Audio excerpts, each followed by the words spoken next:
अस्सलाम वालेकुम ख़वातीन और हज़रात, वेलकम किया जाता है आप लोगों को उर्दू रेडियो डॉइचलैंड पे। उर्दू रेडियो डॉइचलैंड लेकर आता है आपके लिए निहायत ही मुनफरिद प्रोग्राम, जिसमें हम बात करते हैं पसंदीदा शख्सियात से। उसके अलावा हम मशहूर ब्लॉगर्स को इनवाइट करते हैं और उसके साथ साथ जो है जनाब, हम आपके पसंदीदा सेलिब्रिटीज को भी इनवाइट करते हैं। तो इसी तरह हमारे इस प्रोग्राम्स को देखते रहिए, एंजॉय करते रहिए।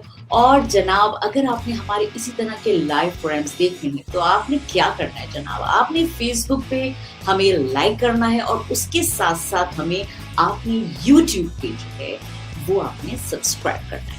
तो इस तरह आप जो है हमारे पसंदीदा प्रोग्राम्स जो है उनको देख सकते हैं। तो जनाब, आज हमारे गेस्ट कौन है? जी, एक निहायत ही मशहूर शख्सियत, मशहूर एक्टर, जिनको मैं कहना चाहूंगी कि वो जो है उन्होंने इस इंडस्ट्री की दुनिया में, जो एक्टिंग की जो इंडस्ट्री है उसकी दुनिया में बड़ा नाम कमाया है। और एक्टर भी हैं, होस्ट भी हैं, डायरेक्टर भी हैं। मतलब मैं कहती हूँ कि पूरा एक कहना चाहिए कि इतने टैलेंटेड हैं कि पूरा एक तरह से पैकेज है जिसमें हम जो है हर चीज़ इनके टैलेंट की देखते हैं। और ये बड़े ही अच्छे तरीके से एक्टिंग भी करते हैं, होस्टिंग भी करते हैं और बड़े ही खरे और सच्चे आदमी भी हैं।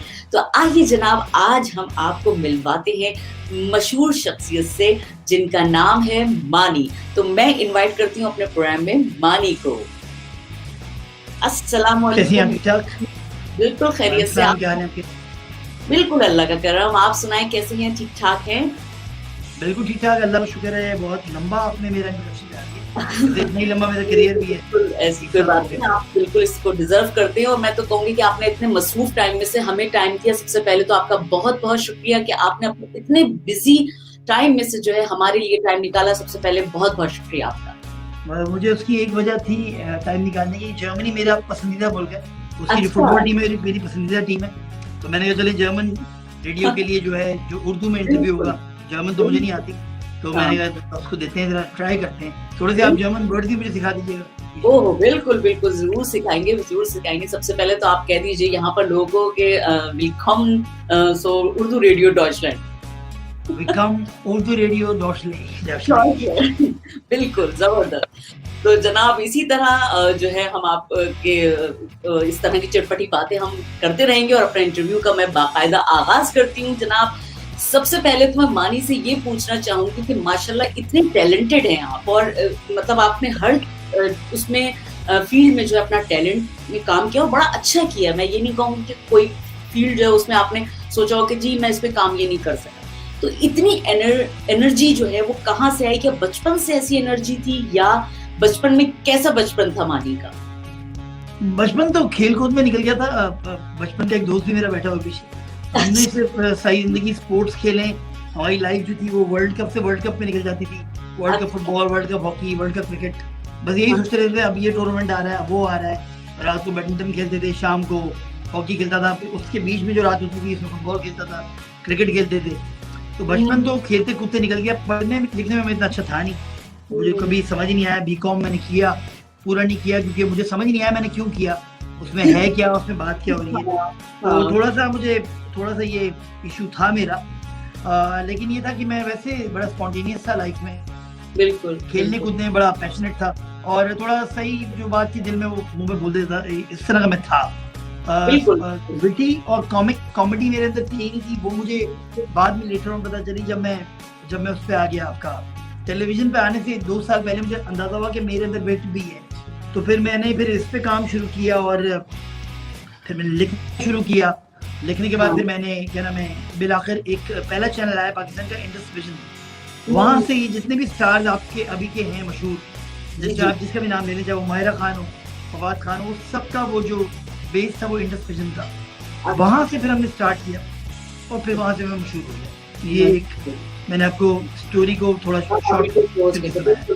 बिल्कुल। अच्छा, कभी जैसे बचपन में, अब आपने जैसे बताया कि इतने ज्यादा पढ़ाई में नहीं थे, खेल कूद में ज्यादा थे, तो कभी वालिदैन की तरफ से कभी कोई ऐसी होता था कि कोई डर होता हो कि अम्मी ज्यादा पिटाई करेंगी, भाई अब्बा पिटाई करेंगे अगर मैंने पढ़ा नहीं, या फिर उनकी तरफ से कोई ऐसा वो नहीं था जो बेटा आपको सिलेक्ट करना है आप करो, मतलब इस तरह का एक होता है ना कि वालिदैन की तरफ से इस तरह की सपोर्ट होती है, तो कुछ इस तरह का था?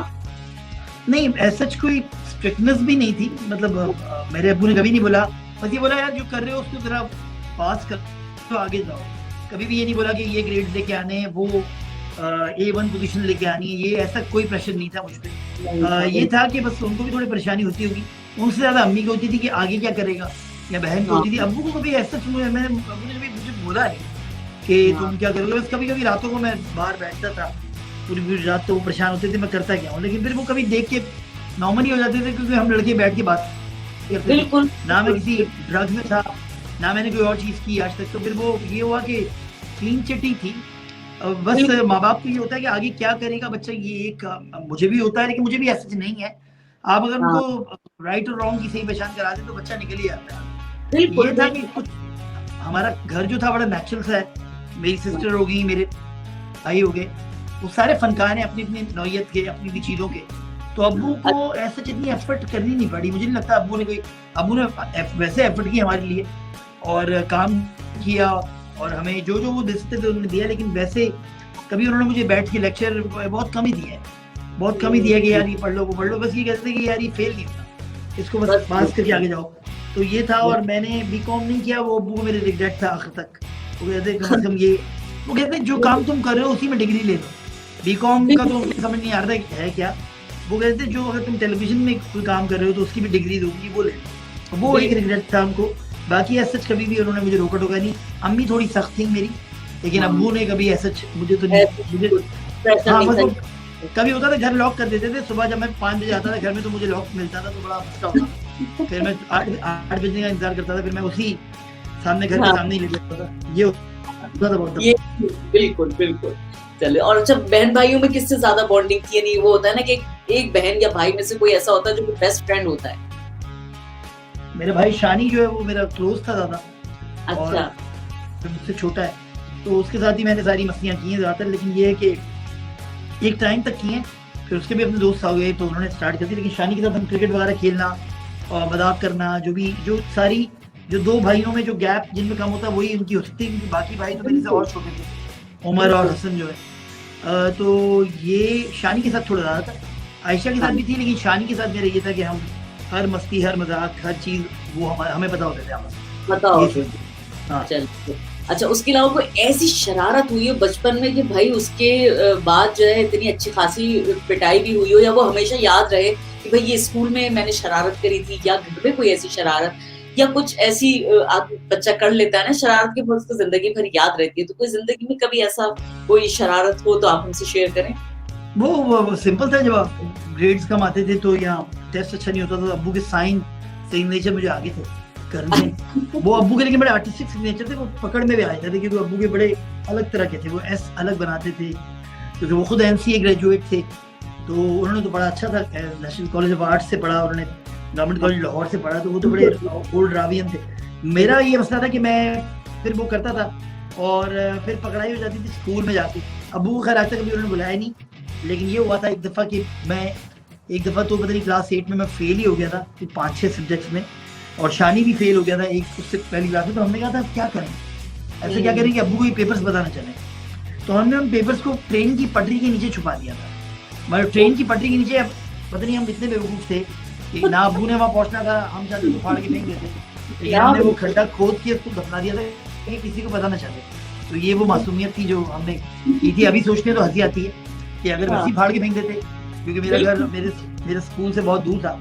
ऐसे ही पता नहीं ज़हन में आया कि कोई देख ना ले, तो हमने वो खड्डा खोदा और वो उसके अंदर पेपर दफना दिया। और फिर हमें वो ट्रैक से वो, क्योंकि उस ज़माने में वो अजीज भट्टी पार्क बीच में आता था, वो ट्रैक भी होता था, तो हमें वो ट्रैक का वो पोर्शन भी आती है कि यहाँ हमने छुपाया हो, कोई देख ना ले। तो कभी उसके बारे में अब्बू को पता लगा या अम्मी को पता लगा, घर वालों को? उनको पता चल ही जाता था कि जब सबके रिजल्ट आए थे हमारा नहीं आता था, तो पता चल जाता था। लेकिन ये कि मार तो पड़ती थी, अम्मी से भी बढ़ जाती थी, अब्बू से भी बढ़ जाती थी, ऐसा नहीं है। लेकिन ऐसा कोई मार नहीं पड़ी मुझे। अब्बू ने मैक्सिमम एक जूता ही मारा हो खींच के। इससे ज्यादा तो मुझे नहीं लगता मुझे मारा भी हो। छोटों पे ज्यादा सख्ती होती थी, मेरे भाई बहुत सख्ती होती थी, क्योंकि वो अब्बू से कहते थे ये कर लो, वो कर लो, वो कर लो, ये कर लो। लेकिन मुझे ऐसा मारा नहीं, चीखते थे अब्बू, जैसे मैं चीख रहा था मुजम्मिल इब्राहिम पे, वो एक नॉर्मल था। लेकिन ऐसा मार मुझे याद नहीं, यादगार मार पड़ी होगी। लोग कहते हैं ना बेल्टों से मारा, ये मारा, वो भी हो गया होगा बीच में, लेकिन वो इतना नॉर्मल था क्योंकि स्कूल में भी डंडे पड़ते थे, स्कूल में मुझे याद है जब हमारे हम क्योंकि अगर हम लेट फीस देते थे, होता था अपनी हाँ। तनख्वाह वगैरह भी होती थी, तो हमें एक सजा मिलती थी कि हमें ग्राउंड में जो है वो जैसे पुशअप पोजीशन में ना खड़ा कर दिया जाता था, मतलब पुशअप पोजीशन में, और धूप में जो वो होते बहुत सारे बच्चे होते थे जो फीस नहीं दे पाते थे, तो उसमें से मैं भी होता था। तो मैंने कहा चलो यार फीस अभी आज का दिन तो निकालो और ये सजा लेंगे। तो हमारे एक सर होते थे, सर जो थे वो जो जिसका चेस्ट नीचे लगता था जमीन पे उसको डंडा पड़ता था, तो वो एक बकायदा, अगर अब मैं सोचता हूँ तो यार मैं फिजिकल एक्सरसाइज भी बकायदा, अभी तो बच्चे अभी वाला बच्चा तो समझ भी ना पाएंगे हो क्या है। तो हमें वो फिर मजा आना शुरू हो जाता था। हम फिर वो सर के जब वो सर का राउंड उस तरफ जाता था तो हम पीछे रहते थे, सर ऊपर आते थे, इधर आते थे, ऊपर चले जाते थे। तो ये चीजें थी। ये मुझे याद है कि इतना टफ टाइम हमें मिलता था, तो हम इतने टफ एंड रफ बच्चे हो गए, क्योंकि हम 80s और 90s के बच्चे हैं, तो इतने रफ एंड टफ बच्चे हो गए कि हम धक्कड़ हजम पत्थर हजम बच्चे हैं, और हर तरह का मुश्किल आफत तूफान आ जाए हम उसको सह जाते हैं। हमें बताया होता है कि यार इससे भी वर्स देखा हुआ है, इससे भी वर्स देखा हुआ है। कर्फ्यू देख लिए, हड़तालें देख ली, मतलब कराची में एनक्यूएम की हड़तालें हो रही हैं, तो 3-3 दिन की हड़तालें हो रही हैं। सेक्टर इंचार्ज देख लिया जिससे हम डरते थे, मतलब ये सब देख लिया था। तो इसलिए कोई ये जो अभी हो रहा है ये तो बहुत नॉर्मल लगता है जो अब होता है, नॉर्मल है बिल्कुल। फिर दूसरी बात ये थी, मैं हमेशा बोलता मैं अपार्टमेंट में रहता था। हाँ, जी जी जी आपकी जी पूछे थी हम। हाँ, नहीं मैं वही पूछ रही थी। मैंने कहा अभी आपने जिक्र किया ना कि कराची के जो हालात थे, तो मैं बस वो पूछना चाहूंगी कि जैसे अब आपके बचपन खत्म हुआ, जब जवानी में आए, तो फिर सियासत में आपका कुछ थोड़ा बहुत वो हो गया था, तो उसमें फिर कोई मसला तो नहीं है घर वालों की तरफ से कि ये किस तरफ जा रहा है ये बच्चा और क्या हो रहा है? क्योंकि जाहिर सी बात है उस वक्त काफी प्रॉब्लम्स थी आपको जैसे पता है, तो उनको किस तरह फिर हैंडल किया गया?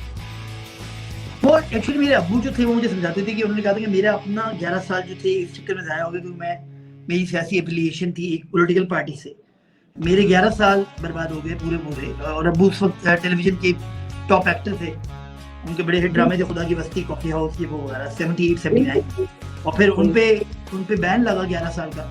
और अब्बू ये डरते थे कि तुम पे भी, तुम्हारे साथ भी, तुम एग्जैक्टली वही चीज़ जो मेरे साथ हो रही है तुम्हारे साथ भी हो रही है, तुम्हें भी पीटीआई प्रो हो, तुम भी एमक्यूएम के एंटी हो, और वो उसका नुकसान होता था। मुझे याद है बेशुमार शोज जो मैं कर रहा होता था मेरे हाथ से चले जाते थे, क्योंकि एमक्यूएम की डोमिनेंस थी यहाँ पे, उनके चैनल्स में भी लोग बैठे होते थे, वो हमें नहीं आने देते थे। और ये 3-4 साल ऐसा हुआ है, तो इसका नुकसान हुआ मुझे, नो डाउट। जानी खतरा भी होता था, लेकिन मुझे लगता था एमक्यूएम हमारे धमकियाँ देते हैं, मारेंगे नहीं, उनके कुछ पेटेंट लोग होते थे जिनको कत्ल करते थे, तो मुझे लग गया था पता कि मुझे तो नहीं मारेंगे। तो ये हो गया। फिर उसके बाद ये था कि वो टाइम मुश्किल था, हेरा को ऐसे जितनी अंडरस्टैंडिंग पॉलिटिकल नहीं थी, तो इसलिए उसने मुझे कभी रोका नहीं, कभी रोकती थी, कहती है तुम क्या कर रहे हो, लेकिन अब्बू मुझे बोलते थे, अम्मी मुझे बोलती थी कि ना करो ये तुम क्या करते हो, अब्बू समझाते भी थे। ये थोड़ा सा एक इशू था मेरे साथ, अभी भी है, क्योंकि बाद में मैंने पीटीआई छोड़ दी, फिर मुझे अकल आ गई लगता है। अच्छा, तो उसके बाद आपने एक बड़ा जबरदस्त लाइव शो भी किया था जिसमें आपने होस्टिंग करी थी असबर के साथ, तो वो शो आपका बड़ा रियलिटी पे मबनी था, उसपे आप बड़ा ही सच बोलते थे, बड़ा खरा सच बोलते थे, तो उसको क्यों बंद किया गया? मुझे लगता है कि उसकी कमी है, कहीं ना कहीं आपको लगता है कि उस तरह के प्रोग्राम्स की कमी है कि इतना रियल और इतना एक्यूरेट बोलना, तो आज लगता है आजकल के जमाने में ऐसा कुछ है? नहीं, बिल्कुल है ऐसा। वो जमाने के वो शो हिट तरीन शो था, इबादत 2007 से 2011 की 3-4 साल ये शो चलता रहा मुख्तलिफ चैनल्स पे। हमें कैमरा बैन भी करता था, फिर हमें किसी और चैनल से आते थे, फिर कैमरा बैन करता था, मैं एक और चैनल से आते थे, तो ये चलता रहता था। लेकिन उससे पहले जो मेरे शोज जो हिट हुआ, जो सबसे पहला पाकिस्तान का रोड शो था जो मैंने किया था स्ट्रीट्स के नाम से 2001 में, वहाँ से मेरी कहानी स्टार्ट हुई। फिर मेरा जो सबसे हिट शो ड्रामा आज तक का है, जो सबको पता है, सबसेट है, तो सबसेट है और रोड शो मेरा एक साथ हिट हो गए। जब एक साथ हिट हो गए तो फिर मैंने म्यूजिक शोज भी बनाए, मानी सेज, मानी इज़म, और उसके बाद फिर सड़क छाप और मानी गिरी, और बेशुमार शोज करते करते फिर ये असफर मानी शो हमने किया, क्योंकि असफर और मैं दोस्त थे बड़े अच्छे, तो हमने, मुझे रेडियो शो ऑफर हुआ, तो रेडियो शो के बाद मुझे टेलीविजन शो ऑफर हुआ, तो मैंने वो शो किया, और वो अपनी नौयत का एक ही शो था। मेरे ख्याल में वैसा शो कभी हुआ नहीं दोबारा, क्योंकि जो हमारे एक्सपीरियंसेस थे वो हमने एक्सपीरियंसेस सच के तौर पे बताया। हमने बोला कि पहले सच हम बोलेंगे अपने बारे में, और हमें लगता है कि सच वो होता है जो आप अपने बारे में बोलते हैं, फिर वो सामने वाले को बोलते हैं। हमारे यहाँ ये होता है कि लोग सामने वाले के बारे में सच बोलते हैं, अपने बारे में बोलते हैं, तो हमने अपने बारे में सच से स्टार्ट किया और फिर ये हुआ कि आपका अल्लाह भला करे वो शो बड़ा हिट हो गया। वो उसमें भी थ्रेट्स आती थी क्योंकि हम अपने बारे में तो सच बोलते थे, फिर हम किसी के बारे में बोलते थे। बिल्कुल। तो फिर उसमें थ्रेट्स थी इस पार्टी से उस पार्टी से, ये वो वगैरह वगैरह। वो बड़ा चैलेंज, वो आपके लिए बड़ा चैलेंज था मैं समझती हूँ उस वक्त के जमाने में कि दो जवान लड़के बैठ गए जनाब और एक शो कर रहे हैं, तो ये एक तरह से मैं समझती हूँ कि बड़ा चैलेंजिंग एक शो था, मगर बड़ा अच्छा चला वो और लोगों को बड़ा पसंद आया। सबसे बड़ी बात ये जी, वो ह्यूमर के साथ शो था, मेरा एंगल ह्यूमरस होता था, असफर थोड़ा सीरियस रखता था, हम लोगों ने बांटा हुआ था आपस में और वो बड़ा हिट शो था, बड़ा हिट शो था। वो उस शो ने एक ट्रेंड रखी है जो आजकल जितने भी ब्लॉगर्स या ब्लॉगिंग जो करते हैं या जो ये स्टाइल होते हैं इंटरनेट पे, और ये जो बड़े मशहूर वाले भी हैं, ये भी यही कहते हैं कि हमने वो असफर मानी शो देखा हुआ था और हम उसी की कॉपी करते हैं या हम उसी जैसा करने की कोशिश करते हैं या तकरीबन वैसी चीज़ करने की कोशिश करते हैं। तो वो चीज़ एक तरीके से जब YouTube का वो ट्रेंड नहीं था उससे पहले से हमने वो ट्रेंड चलाया और वो एक बड़ा हिट चीज़ थी। वो एक अपनी दौर से बहुत पहले की चीज़ थी जो हमने की।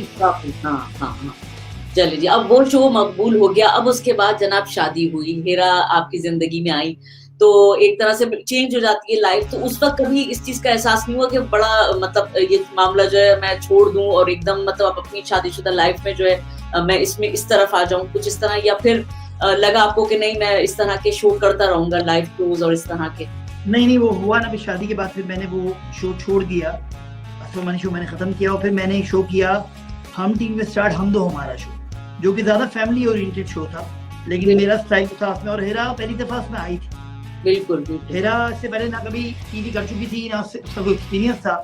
शादी के फौरन 8-10 महीने बाद मुज़म्मिल शायद मेरे ख्याल में 1 महीने का था और शायद शादी के 1 साल बाद था, शादी के 1 साल बाद 1 महीने का था मुज़म्मिल, और क्या नाम है हमने वो शो स्टार्ट हेरा मैंने, और हेरा को नो क्लू था कि क्या हो रहा है क्या नहीं हो रहा, और मैं वो शो पूरा संभालता था। तो वो शो हमने 3 साल किया। फिर हमने एक और शो किया मानी टुनाइट, वो 2 साल किया। तो इस तरह फिर हेरा मेरा एक कॉम्बिनेशन शुरू हो गया और फिर हमने ड्रामे किए, फिर हमने शोज किए और फिर ये सब सिलसिला चल पड़ा। और फिर मैंने वो थोड़ा सा वो जो ज्यादा कंट्रोवर्शियल चीज थी वो करना मैंने थोड़ा ऐसे से कम की, लेकिन मेरी नेचर का हिस्सा मैं करता हूँ, फिर भी करता हूँ। बोलते हैं ना कि चोरी से जाए हेरा फेरी से ना जाए, मेरा अंदर है मसला कि मैं कुछ चीज ऐसी पकड़ता हूँ जिसमें मैं बात करता हूँ। बिल्कुल नहीं, ये तो एक है चीज की जाहिर सी बात है, आदमी कहीं ना कहीं उस चीज को अपने नहीं छोड़ सकता या खत्म नहीं कर सकता। तो ये तो एक है बड़ा माशाल्लाह से आप लोग का वो प्रोग्राम भी दोनों का जो आपका था बड़ा मशहूर हुआ था और बड़ा लोगों ने पसंद किया था। और उस वक्त हेरा का मुझे याद है कि हेरा भी बिल्कुल नासमझ सी छोटी सी मासूम सी तरह होती थी, और उसमें वही बात है कि आपने उस चीज को काफी लेके चले और उसको माशाल्लाह मकबूल किया। उसके साथ साथ अब मैं ये पूछूंगी कि मानी चलो भाई स्क्रीन पे तो बहुत मशहूर है और मतलब काफी काम कुछ किया है, घर में जो है कभी कुकिंग करी है मानी ने, या कभी घर वालों के लिए कुछ अच्छा सा कुकिंग करी है कि भाई यार मेरी तरफ से आप लोग ये खाएं मेरे हाथ का, तो कभी कुकिंग वगैरह में इंटरेस्ट हुआ है? बहुत इंटरेस्ट है मेरा कुकिंग में। मैं बारबेक्यू हो गया, कढ़ाई हो गई, इवन अंकल मरहूम जो थे हेरा के अबू और मैं अक्सर घर में, क्योंकि हमें किसी और के हाथ का खाना पसंद नहीं था तो अंकल को मेरे हाथ का, मुझे अंकल के हाथ का खाना पसंद था, तो अक्सर जब हम फारिग होते थे तो हम कोई कहते थे आज कीमा मटर बनाएंगे, आज कढ़ाई बनाएंगे, आज पाए बनाते हैं, तो वो हम मिलके बनाते थे पूरा दिन फारिग दिन में, और बड़ा मजा आता था। कभी खटाखट बना लिया, कभी जो है वो कुछ और स्टू बना लिया, मटन स्टू, तो वो चीजें अंकल में बनाते थे और हेरा भी खाती थी, या कभी हेरा शुरू हो जाती थी। तो ये है कि नाश्ता जो है वो मेरा होता है, इंग्लिश ब्रेकफास्ट में बनाता हूँ पूरा, स्क्रैम्बल्ड एग होते हैं उसके अंदर वो क्या नाम है हैश ब्राउनी होता है, तो ये चीजें मैं बनाता हूँ, वो मेरा फेवरेट है। वो सुबह में नाश्ता वैसा मेरा होता है अक्सर, और वो मैं ये किसी को हाथ नहीं लगाने देता, वो हेरा को भी मैं ही खिला रहा हूँ, तो नाश्ता वो मैं खा रहा हूँ। बाकी फिर हम दोपहर को खा लेते हैं, कभी खाते नहीं खाते, रात को खाना खा लेते हैं, लेकिन ये होता है कि अक्सर स्किप करते हैं, दोपहर का खाना रात को खा रहे होते हैं। तो ये एक नॉर्मल रूटीन है हम लोगों की, क्योंकि ज्यादातर शूट्स पे होते हैं या काम पे होते हैं हम दोनों हेरा में, तो बेसिकली जब काम पे होते हैं शूट्स पे होते हैं तो हम लोग फिर बीच का स्किप करके रात को खाते हैं। हमारे वैसे बड़े इश्यूज होते हैं आर्टिस्टों के, वेट के इशू होते हैं, वेट बढ़ गया, वेट कम हो गया, वेट बढ़ गया, वेट कम हो गया, तो दोनों के साथ ये इश्यूज लगे रहते हैं हेरा मेरे साथ। और क्योंकि कभी हम बहुत खाते हैं, कभी हम अभी अमेरिका में थे तो हमने बहुत खाया, और उसके बाद अब हमारा वेट बढ़ा तो फिर हमने फिर स्टार्ट कर दी रनिंग एक्सरसाइज। Right. तो ये चलता रहता है दोनों का हमारा, मेरा और मेरा।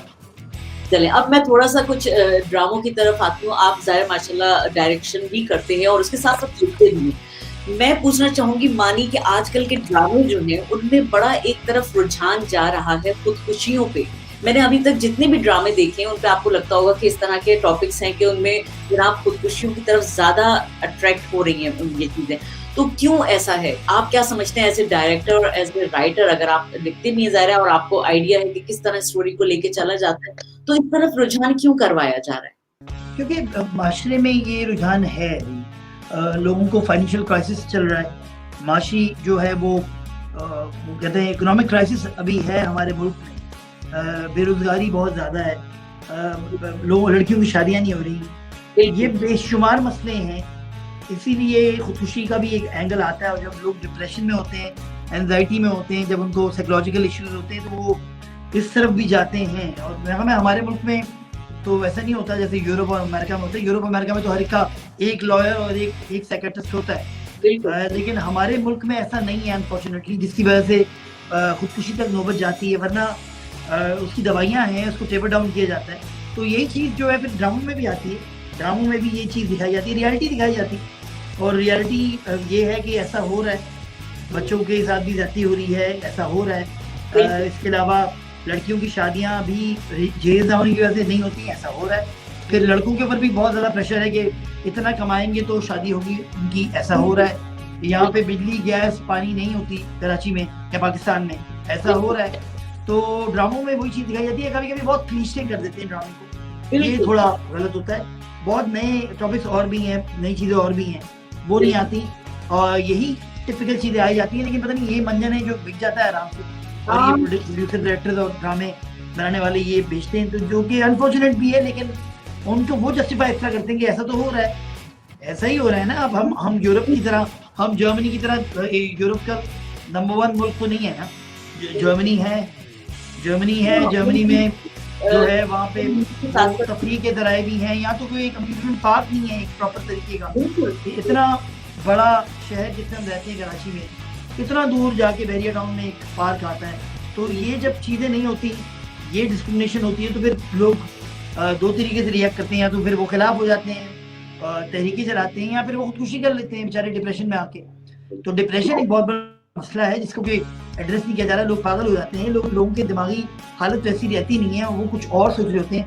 शिज़ोफ्रेनिया हो गया, ऑब्सेसिव कंपल्सिव डिसऑर्डर हो गया, इसको तो हम टच ही नहीं करते। मेरे ख्याल में ड्रामों में ये चीज़ टच करनी चाहिए, जो ड्रामों में टच नहीं हो रही चीज़, ये चीज़ अगर टच होगी, ये रियल इशूज़ हैं, ये हम देखते हैं माशरे में, हम इर्द गिर्द देखते हैं, जानने वालों को, दोस्तों को ये मसले इशूज़ दरपेश होते हैं, लेकिन हम इस पर मट्टी डाल देते हैं कि ये बात बाहर नहीं निकलनी चाहिए, लेकिन ड्रामे में हम यही दिखा रहे होते हैं। तो ये चीज़ है, थोड़ा इशू है। तो आप इससे मानिए कि इन चीजों को जो है वो आप एज ए राइटर और डायरेक्टर इसको थोड़ा सा पॉजिटिव वे में लिया जाए, कि इसको थोड़ा सा इस चीज को खत्म करके कोई ऐसे इश्यूज दिखाए जाएं जिससे इन चीजों का हल निकले, या आप समझते हैं कि ये हल है? नहीं, हल नहीं है, क्योंकि हमारे जो थर्ड वर्ल्ड नेशंस होते हैं वहाँ पे ऐसी नेगेटिव चीज़ें होती हैं और वो बिकती हैं, चाहे वो पाकिस्तान हो, इंडिया हो, बांग्लादेश हो, ये जो हमारा खित्ता है, यहाँ पे यही चीज़ें, वही चीज़ें बिकती हैं जो कि नेगेटिव होती हैं। आप देख लें, इंडिया में अभी शाहरुख खान के बेटे का मसला हुआ, वो मसला शाहरुख खान के बेटे का है, और शायद पता नहीं मसला है भी या नहीं है, लेकिन उसको इतना बड़ा करके बनाया गया। लेकिन क्या नाम है, ये इशू जो है इतना बड़ा था नहीं, क्योंकि ये एक इशू है जो कि एक छोटा सा इशू जो उसका पर्सनल मसला है जो भी है। तो ये इशूज हैं, क्या नाम है, इस तरह की चीज़ें होती हैं जो ये इन माशरे में होती हैं जो थर्ड वर्ल्ड माशरे होते हैं, यहाँ पे इशू मेकर्स होते हैं। अरे ये क्या हो गया, अरे वो क्या हो गया, क्योंकि वहाँ बेरोजगारी है, वहाँ पे बिजली नहीं है, गैस नहीं है, पानी नहीं है, पानी नहीं आता है यहाँ पे जिस मुल्क में, क्या डलवा रहे हो आप पानी का। तो वहाँ पे फिर ऐसे ही इशूज लोग उठा के अपनी एंटरटेनमेंट इस तरह बुरी करते हैं। यहाँ ना अम्यूजमेंट पार्क है, ना यहाँ वाटर पार्क है प्रॉपर वाले, समझ रही है। तो फिर ये जो चीज़ें होती हैं ना, ऐसी चीज़ें पेपर डाउन नहीं होती हैं, और फिर ऐसी चीज़ें जो है ना हाईलाइट होती हैं, और फिर ड्रामे भी ऐसे बनाए जाते हैं, जो कि जिसमें मसाला होता है, जिसमें लोगों को मजा आता है। जितने थर्ड वर्ल्ड नेशन है, जब वो पस्त माइंड के हो जाते हैं, वहाँ पे ये 2 रुपए के अखबार भी बिकते हैं, ये जो कहते हैं टैबलॉइड्स होते हैं जो कि बिकते हैं, इंग्लैंड वगैरह में भी होते हैं, लेकिन यहाँ ज्यादा बिकते हैं। पाकिस्तान में इधर उधर वगैरह। क्यों होता है ऐसा? क्योंकि उसकी वजह ये कि ये चक्कर ये कि यहाँ पे ये थर्ड वर्ल्ड नेशन है हम लोग, और यहाँ पे ये मसाला बिकता है। बॉलीवुड में ऐसा नहीं होता।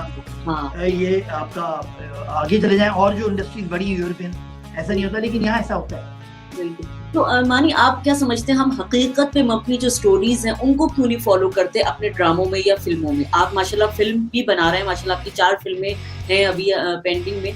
तो आप क्यों नहीं समझते, अब जैसे यहाँ पर बच्चों के ऐसे इश्यूज हैं, उसके अलावा और भी ऐसे इश्यूज हैं, तो उस सिलसिले में आप क्या कहना चाहेंगे? देखिए, ऐसी फिल्में बनेंगी। हमारी जो टेलीविजन इंडस्ट्री है वो तो बहुत स्ट्रांग है, लेकिन फिल्में जो है हम अभी भी मार खाते हैं, क्योंकि अभी तक कोई सही जेन्युइन फिल्म आई नहीं है। हम बहुत इंस्पायर्ड हैं इंडिया की, बॉलीवुड की 1998-99 की फिल्मों से, जो गोविंदा, चंकी पांडे, गोविंदा और उसकी होती थी, क्या नाम है, अल्लाह भला करे, वो संजय दत्त टाइप की फिल्में होती थी। हम उससे ही इंस्पायर्ड हैं, अभी उसी से नहीं निकल पा रहे। तो जब उससे हम निकलेंगे तो हम रियल फिल्में बनाएंगे। कुछ मसला है फिल्मों में हमारे आ रहा है कि हम रियल स्टोरी को सही पोर्ट्रे नहीं कर पाते, उसकी सही फिल्म बंदी नहीं कर पाते। कुछ ऐसे इश्यूज हैं जो फैक्ट है। रियल स्टोरीज उठाते हैं तो उसको सही पब्लिक को, वो जो पब्लिक की नब्ज नहीं पड़ रही है, हमें शायद अभी बहुत टाइम चाहिए फिल्म का। टाइम चाहिए, हाँ। नहीं, बिल्कुल, बड़ी अच्छी गपशप है। मुझे लग रहा है कि आपका भी ज़ाहिर टाइम बड़ा कीमती होता है और आपको हमें इतना टाइम आपने दिया है तो मैं समझती हूँ कि ज़ाहिर आपकी मसरूफ लाइफ होगी। और हिरा जो है वो, मेरा दिल था कि मैं उनको भी इन्वाइट करती, मगर ज़ाहिर अभी कुछ आपकी जो अपनी पर्सनल अभी कोई 20-25 दिन बाद हिरा आपको मिल जाए इंशाल्लाह ताला, इंशाल्लाह। बल्कि अब मैं जो है जरूर इनवाइट करूंगी उनको। और बड़ा अच्छा लगा, मुझे बड़ा अच्छा लगा एक तरह से अपने वो एक इस तरह की जो आपसे बातें मैंने सुनी और आप बता रहे हैं, तो ये मुझे उम्मीद है कि आगे इंडस्ट्री में आने वाले ड्रामे या फिल्में जो हैं वो थोड़े से अच्छे होने वाले हैं। अगर आप ये बताइए जर्मनी में क्या कौन सी निहारी मशहूर है वैसे जर्मनी की? जर्मनी में कौन सी निहारी से मुराद आपकी खाने के मुताल्लिक है या कौन सा पाकिस्तानी रेस्टोरेंट मशहूर है, ये बताएं ना जरा। अच्छा, जर्मनी में भाई मैं जिस जगह रहती हूँ यहाँ पर तो फिलहाल हम लोग पाकिस्तानी खानों के लिए जो है वो बड़े तरसते हैं। और फ्रैंकफर्ट में कुछ ऐसे रेस्टोरेंट्स हैं जिनमें इंडियन रेस्टोरेंट और पाकिस्तानी रेस्टोरेंट्स ये जो है अपना, जैसे कहते हैं ना, निहारी बेचते हैं। मगर वो बात जो हमारे कराची में है जनाब, वो आपको कहीं नहीं मिलेगी। मैं तो कहती हूँ, इंग्लैंड में मैं गई थी तो इंग्लैंड में मैंने बड़ा इंजॉय किया। तो मैं आपसे पूछूंगी, बल्कि आप अमेरिका गए थे, तो आपको लगा कि पाकिस्तान और अमेरिका में कोई फर्क है? कोई नहीं, मुझे तो लगता है पाकिस्तान, जिस जगह पे मैं गया था मुझे तो गोरे ढूंढने मुश्किल हो गए थे, गोरे ही नहीं मिल रहे थे। मैं तो बकायदा उस इलाके में जाता था जहाँ गोरे होते थे। वहाँ तो शरीर देसी लगता है, पूरी फ्लाइटें भर के आई हैं एक जमाने में इधर की तरफ। बल्कि जर्मनी में जर्मन लड़कियां इतनी लंबी क्यों होती हैं? जर्मन लड़कियां, अच्छा, ये बड़ी मैं भी इस पे एक दफा मैंने पढ़ा था कि मुझे पता लगा कि यहाँ पर जो है जब इनकी जंग हुई थी तो जंग में जो है इनके, क्योंकि उस वक्त इतना केमिकल और इतने ज्यादा हालात ऐसे हो गए थे कि इनकी पैदाइशें जब होने लगी तो बच्चे बड़े माजूर और छोटे कद के पैदा होने लगे। तो इन्होंने वहां पर जो है असली एक रॉयल जेली मिलती है जो कि इन्होंने खास अपने जनरेशन को लंबा करने के लिए जो है हर फूड में इस्तेमाल करी थी। तो इनका कहना ये है कि जी हमारी जो हर फूड में रॉयल जेली इस्तेमाल हुई हुई है तो हमारी कद जो है वो इतने लंबे होते हैं। अब इसके पीछे क्या लॉजिक है ये मुझे नहीं पता, मगर मैंने ये पढ़ा हुआ है। मतलब जर्मन लड़की को आप अगर देखते हैं तो आप यूं ही देखना पड़ता है आपको, क्योंकि वो तो आपकी यूनिवर्सिटी में दिखती है। बिल्कुल ऐसा ही है, बिल्कुल ऐसा ही है। और बड़ा ये क्या भैया टर्किश इतने क्यों रहते हैं जर्मनी, ये बताएं, इतने भरे हुए टर्किश आप, और वो जर्मन भी जो है मैंने देखा तुर्की बहुत आते। बिल्कुल, तुर्की जो है यहाँ पर इस वजह से, क्योंकि जब वही बात है कि जब यहाँ पर जंग हुई थी तो जंग के बाद यहाँ पर इतने ज्यादा लोग नहीं थे, जर्मन खास तौर पे नहीं थे।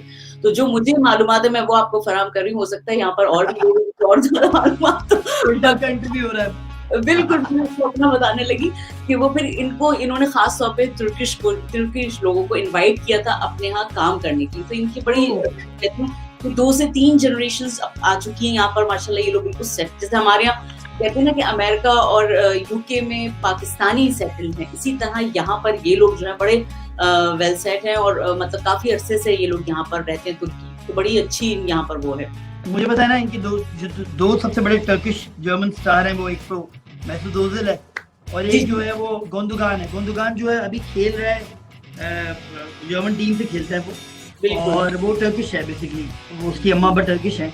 काफी सारे स्टार्स हैं जो टर्किश हैं जो वहाँ जर्मनी में रहते हैं। तो आप ये बताएं आपका कब विजिट हो रहा है यहाँ पर, आप बस कब ये जैसे ही कोविड खत्म होगा तो हम आ जाएंगे, हमें तो बड़ा शौक है, अभी तो हम लिवरपूल जा रहे हैं अवार्ड के लिए बिल्कुल क्या थोड़े बिल्कुल दिनों में, और वहीं से मुझे लगता है फ्लाइट लेके मैं जर्मनी आ सकता हूँ। बिल्कुल आ सकते हैं आप, बल्कि ये कि आप अपना पूरा प्लान बनाएं ऐसा कि आप इंशाल्लाह हिरा के साथ अपनी फैमिली के साथ यहाँ जर्मनी चक्कर लगाएं, तो हमें बड़ा अच्छा लगेगा। नहीं मैं मुझे बहुत पसंद है जर्मन कॉम, और बड़ी खुददार कॉम है, बड़े ही बिल्कुल। इनकी हिस्ट्री है, कैसे इन्होंने वर्ल्ड वॉर के बाद अपने आप को उठाया, कैसे उन्होंने अपने आप को बड़ा किया, क्या हिसाब किताब से, क्या और सबसे मतलब बड़ी बात मैंने यहाँ पर ये है कि आपको बड़ी हैरत की बात बताऊं कि यहाँ पर जो है वो इंग्लिश नहीं बोली जाती इतनी ज्यादा, जो हमारे यहाँ पाकिस्तान में जो एक वो होता है ना, मुझे पता है। तो मैं तो समझती हूँ कि जितना मोहब्बत जर्मन अपनी जबान से करता है और अपने कल्चर से करता है वो शायद और कहीं मुल्क में मैंने देखी नहीं है, तो मुझे बड़ा अच्छा लगता है ये चीज कि इनको बड़ी अपनी जबान से जो है वो लगाव है। मैं आप देखिए ना, मेरी फेवरेट टीम जो है जर्मनी की होती है, जब वो यूरोपियन कप या वर्ल्ड कप होता है, और जब मेरा दिल टूटता है जब जर्मनी की टीम हारती है, बिलीव मी, मुझे तो सारे उनके क्या नाम है उनके प्लेयर्स, और उनको मैं जानता हूँ, क्योंकि मैं फुटबॉल बड़े शौक से खेलता भी हूँ, देखता भी हूँ। फिर ये है कि मेरी बायर्न म्यूनिख की जो टीम है मेरी फेवरेट टीम है, आपको पता है। बायर्न म्यूनिख जब तबाह करती है अगली टीम को, वो एक अलग सिनेरियो होता है, मुझे पता है। मैं बहुत, और जर्मनी की टीम जो है वो 8-10 गोल से कम करती नहीं है, अगर करने पे आए तो मुझे ये भी पता है। ये मेरा दोस्त जो अभी फैसल आया हुआ है पीछे, ये और मैं बहुत शौक से फुटबॉल देखते हैं, उससे तबसरे करते हैं और खेलते भी। हाँ चले, तो अगर आप एक्टर नहीं होते तो क्या होते फिर? मैं आपसे यही सवाल इस जगह पूछूं। मैं हॉकी खेलता, मैं हॉकी भी बड़ी अच्छी खेलता था, और जर्मनी की टीम बड़ी अच्छी हॉकी, और बेसिकली मैं फुटबॉल भी बहुत शौक से खेलता। या मैं किसी क्लब में तो होता है, या क्लब में कोई काम तो कर रहा होता फुटबॉल क्लब।